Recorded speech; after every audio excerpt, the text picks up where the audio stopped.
അപ്പോൾ അദ്ദേഹത്തിന് രക്താഭിഷേകം ഉണ്ടായി, 2 കാലിലും ഉണ്ടായി. ഞങ്ങളുടെ ഫോട്ടോ ഒക്കെ എടുത്തു കൊടുത്തായിരുന്നു. അതിനുശേഷം വളരെ നല്ല മാറ്റങ്ങളാണ് ഉണ്ടായത്. ഞാൻ ജോലി രാജിവെച്ചതായിരുന്നു. അങ്ങോട്ട് തന്നെ എന്നെ വീണ്ടും ജോലിക്ക് വിളിച്ചു. ഞാൻ ഡെലിവറി ആയിട്ടാണ് ജോലി രാജിവെച്ചത്. പക്ഷെ അങ്ങോട്ട് വീണ്ടും വിളിച്ചു, എനിക്ക് വീണ്ടും പോകാൻ സാധിച്ചു. അതുപോലെ വണ്ടി, പെട്ടെന്ന് തന്നെ ഒരു വണ്ടി അവിടെ തന്നെ ഓഫീസിൽ തന്നെ സാറ് തന്നെ എടുത്തു തന്നു. മാസം ഞാൻ അടക്കുന്നുണ്ടെങ്കിലും വണ്ടി എടുക്കുമെന്ന് ഒരിക്കലും വിചാരിച്ചിരുന്നതല്ല. ബ്രദർ പറഞ്ഞപ്പോൾ ഞാൻ പറഞ്ഞില്ല എനിക്ക് വണ്ടി എടുക്കാൻ പറ്റില്ല, എനിക്ക് അതിൻ്റെ ആവശ്യമില്ലാന്ന്. പക്ഷെ എനിക്ക് വണ്ടി എങ്ങനെയാണ് ഇപ്പോഴും അതെന്റെ കയ്യിൽ വന്നത് എനിക്കറിയില്ല. എല്ലാ ഈശ്വരന്റെ അനുഗ്രഹം.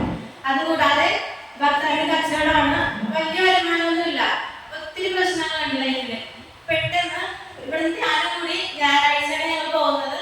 തിങ്കളാഴ്ച ബ്രദറിനെ വിളിച്ചു, സന്തോഷത്തോടിരിക്കൂ, നിങ്ങൾക്ക് വലിയൊരു അനുഗ്രഹം ഉണ്ടാവുമെന്ന് ബ്രദർ പറഞ്ഞു. ചൊവ്വാഴ്ച അദ്ദേഹം ജോലിക്ക് പോകുന്ന ഒരു സ്ഥലത്ത് അവിടുത്തെ സാറ് വിളിച്ചിട്ട് ഗൾഫിലോട്ട് പോകാൻ താല്പര്യമുണ്ടോ എന്ന് ചോദിച്ചു. ഇപ്പോൾ അതിന്റെ കാര്യങ്ങൾ നടക്കുകയാണ്. വളരെ ബ്രദറിനെ വിളിച്ച് ബ്രദർ പറഞ്ഞു ഞാൻ പ്രാർത്ഥിച്ചു നോക്കട്ടെ, എന്നിട്ട് അതിന് മുന്നോട്ട് പോകാമെന്ന് പറഞ്ഞു. ബ്രദർ നോക്കിക്കോളാൻ പറഞ്ഞു. ഇപ്പോൾ അതിന്റെ അനുഗ്രഹം നടന്നുകൊണ്ടിരിക്കുകയാണ്.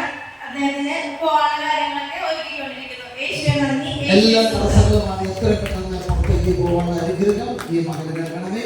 അതുവഴി ഗുരുതര